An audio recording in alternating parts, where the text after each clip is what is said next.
Assalamualaikum warahmatullahi wabarakatuh. Perkenalkan, kami dari kelompok 4 yang beranggotakan dengan saya sendiri Filita Pritiwi dengan nomor urut 10. dan saya Novita Rahmadona dengan nomor urut absen 6. Saya Fuad Rifadi, nomor absen nomor 4. Baiklah, di sini kami akan membuat video untuk memenuhi tugas akuntansi biaya, yaitu terkait dengan perusahaan manufaktur. Perusahaan manufaktur yang kami pilih yaitu Tempe HB Padang. Kami dari Politeknik Negeri Padang, bahwasanya kami ada tugas kuliah mengenai mensurvei usaha UMKM, yaitu usaha tempe asli HB, dengan atas nama Ibu. Saya Ibu Erman. Atas nama Ibu Erman. Jadi saat ini kami lagi mewawancarai bersama Bu Erman tentang profil perusahaan tempe asli HB ini. Bu, kapan berdirinya tempe asli HB ini? Kalau yang untuk di Padang, tempe HB Padang udah sekitar 8 tahunan lah. Berarti tahun berapa itu? 2015. Ya, 2015 Agustus kemarin tuh. Ini ownernya siapa aja, Bu? Ya, saya sendiri. Iya. Sejarah usaha itu bagaimana, Bu? Kalau saya dulu belajar tempe ini dari Papua ya. Saya pernah di Papua belajar tempe sama suami di sana. Terus saya buka usaha di sini. Alhamdulillah dengan berjalannya waktu 8 tahun sekarang, alhamdulillah bisa bertahan lah di Padang ini. Gitu. Kalau dengan alamatnya di sini jalan apa, Bu? Di sini Para Karamdi. Kalau boleh tahu jumlah karyawannya berapa, Bu? Kalau kita kemarin dihitung sekitar 38-an lah. Kalau kita kan ada juga pos pemasaran namanya kan di Solok, sama di Batu Sangkar, sama Pariaman. Semuanya yang terlibat di tempe ini sekitar 38 orang, sama sales, sama semuanya ya yang terlibat di sini. Kalau Ibu pakai sistem retur nggak, Bu? Ya, kalau di pasar kita untuk jualan, kita pakai sistem retur. Kalau nggak laku sehari, terus emang tempe kita jelek, ya kita terima retur. Cuman seiring berjalan waktu, kita bisa menekan retur. Kalau kadang-kadang bisa kita anggarkan orang tuh mampunya seberapa gitu kan, kita baca pasar lah namanya. Bisa gitu jadi retur itu minimalisir lah sekecil mungkin gitu. Aku kalau boleh tahu, Bu, biasanya kalau karyawan ini kalau diberi penghasilan tuh per hari itu bagaimana, Bu? Kalau Ibu per bulan, cuman untuk kasbon dia bisa gitu. Tapi nggak lewat dari gaji ya. Misalkan Ibu keluarin gaji per hari kan, cuman dekasinya sebulan. Cuman untuk siapa yang kasbon, jangan lewat misalkan kerja baru 5 hari, kasbon udah mencapai dari gajinya 10 hari, ya Ibu tidak bisa mengasih gitu kan. Kalau boleh tahu gaji per harinya itu berapa, Bu? Beda-beda, untuk sales beda. Kalau kita udah kalau untuk karyawan produksi emang laki-laki udah UMR gitu kan, cuman untuk ibu-ibu belum gitu. Kalau biasanya kalau Ibu biaya listrik itu per bulan atau bagaimana, Bu, biaya listrik di sini? Kalau listrik kita itu sekarang token cuman yang prabayar kan? Oh, prabayar. Bayar dulu kan? Iya, itu. Ya, kalau kita bayar dulu ya itu per bulan kira-kira kita untuk listrik ya hampir berapa ya? 95.000 per hari kita keluarin. Lagi, kalau boleh tahu apa aja sih biaya bahan baku yang untuk tempe gitu ya tahu itu? Kalau bahan baku, kita bahan baku utama kedelai ya. Kedelai. Terus plastik, ragi, Itu sih bahan baku utamanya, kedelai, plastik, sama ragi. Ibu memproduksi ini tempat ibu sendiri. Oh, kalau tempatnya kita masih nyewa ya. Oh, nyewa, Bu. Kita masih nyewa kalau tempat. Kita udah sekitar 3 tahun lebih di sini nih. Udah berapa kali pindah? Untuk biaya sewanya itu per bulan atau per Per tahun? tahun. Oh, kalau boleh tahu per tahunnya tuh berapa biaya sewanya, Bu? Sekitar 15 juta. Kalau boleh tahu jasa pengiriman itu berapa? Jasa Oh, kalau kita kan mobil kan punya kita, dianterin kan, dari pabrik dianterin, supir kita digaji sama kita gitu kan. Jadi orang sana nerima bersih gitu. Kalau untuk pemasarannya, Bu, promosi atau apa ada, Bu?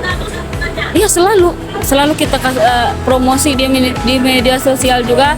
Suami udah di Facebook, terus dia udah masang-masang iklan apalah untuk yang biasa aja dulu kan. Terus kita ada lapak juga di Pasar Raya, gunanya kita punya kios juga di Pasar Raya untuk salah satunya untuk promosi juga di sana kan. Jadi orang lewat dia tahu kita gambar-gambar produksinya kita pajang di sana. Jadi tempe HB itu begini loh produksinya gitu. Kalau di pabrik ini kan pasti ada namanya pengawas produksi, Bu. Sini ada pengawas produksi atau mandor gitu, Bu? Kalau kita dibilang mandor enggak sih, cuman dikasih lebih dia untuk tanggung jawab ya. Terus gajinya juga dilebihin gitu. Jadi sebagai imbalannya gitu kan dilebihin dari yang lain. Kan tanggung jawab kerjanya. Kalau apa-apa kan ibu menyalahkan dia, bukan menyalahkan yang ditegur kan dia gitu. Karena sudah saya wawancara, apakah kami boleh lihat, Bu, proses produksinya gitu, Bu? Boleh. Boleh. Proses produksi ini dimulai dengan memperkenalkan mesin utama dalam produksi, yaitu mesin boiler atau mesin katel uap. Untuk selanjutnya, ayo kita lihat proses produksi lebih lanjutnya di dalam pabrik. Ini adalah wadah untuk mencuci kedelai sebelum kedelai direbus, yang mana kedelai itu direbus nantinya itu menggunakan mesin boiler yang telah diperlihatkan di awal tadi. Alat-alat di sini menggunakan bahan stainless steel untuk menjamin kehigienisannya. Ini adalah kedelai yang telah dicuci. Dalam pabrik ini, pencucian kedelai dilakukan sebanyak 2 kali dengan tujuan untuk menjaga kehigienisan dan kebersihan dari produk tempe tersebut.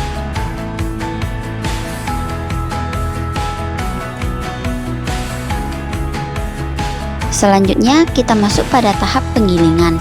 Ini bertujuan untuk memisahkan kacang kedelai dengan kulitnya dan membelah kacang kedelai itu menjadi 2 bagian. Mesin yang digunakan di sini juga berbahan stainless steel. Setelah proses penggilingan tadi, maka semua alat yang sudah digunakan akan dicuci. Pencuciannya ini menggunakan mesin, sudah tidak secara manual lagi. Bisa dilihat mesinnya itu cukup besar untuk mencuci alat-alat yang ada di pabrik ini. Selanjutnya masuk pada proses pengeringan kedelai. Pengeringannya ini kita lihat menggunakan kipas. Nah, dalam pengeringan ini sekaligus itu diberi ragi. Nah, dalam pengeringan ini juga dilakukan pengecekan suhunya itu dengan menggunakan alat, sehingga suhunya itu tidak akan salah ukur.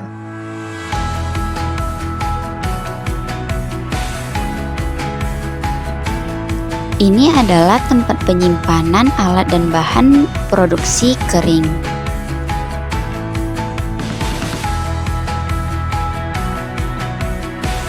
Setelah proses pengeringan dan suhunya sudah dicek, maka selanjutnya itu masuk pada proses pengemasan.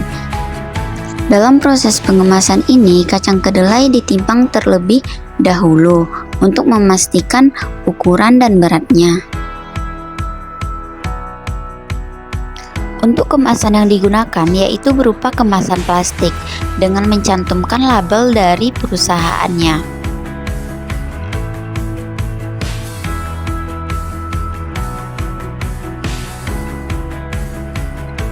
Setelah dikemas, kacang kedelai akan disesuaikan bentuknya dengan menggunakan balok-balok kayu.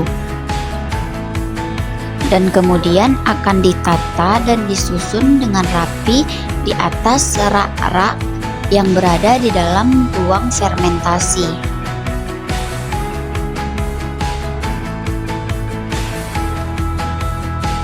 Kedelai akan didiamkan di dalam ruang fermentasi selama 2-3 hari untuk menunggu sampai menjadi tempe.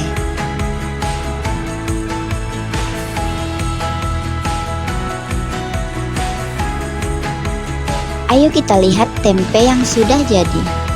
Ini adalah contoh kedelai yang sudah difermentasi selama 2-3 hari dan sudah menjadi produk tempe asli HB Padang.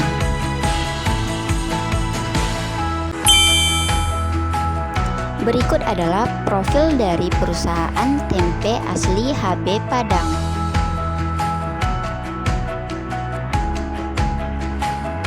Ini adalah jenis produk yang dihasilkan, yaitu tempe.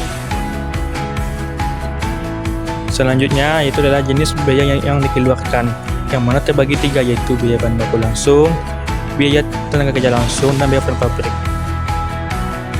Untuk klasifikasi biaya produksi terbagi menjadi 3. Yang pertama biaya bahan baku, yang kedua biaya tenaga kerja, dan yang terakhir biaya overhead pabrik. Selanjutnya adalah laporan harga produksi. Terdapat harga pokok produksi sebesar Rp574.46.000. Lalu selanjutnya pada harga pokok per unit memperoleh Rp5.000 harga pokok per unit. Terdapat harga jual per unit sebesar Rp7.500 pada periode 31 Agustus 2023. Selanjutnya laporan laba rugi. Terdapat penjualan sebesar Rp861.727.500 dengan harga pokok produksi sebesar Rp641.796.000 sehingga menghasilkan laba kotor sebesar Rp217.931.500. Setelah laba kotor dikurangi dengan beban-beban, maka didapatlah laba sebelum pajak, yaitu sebesar Rp162.931.500. Dan akhirnya dapatlah laba setelah pajak sebesar Rp162.116.843.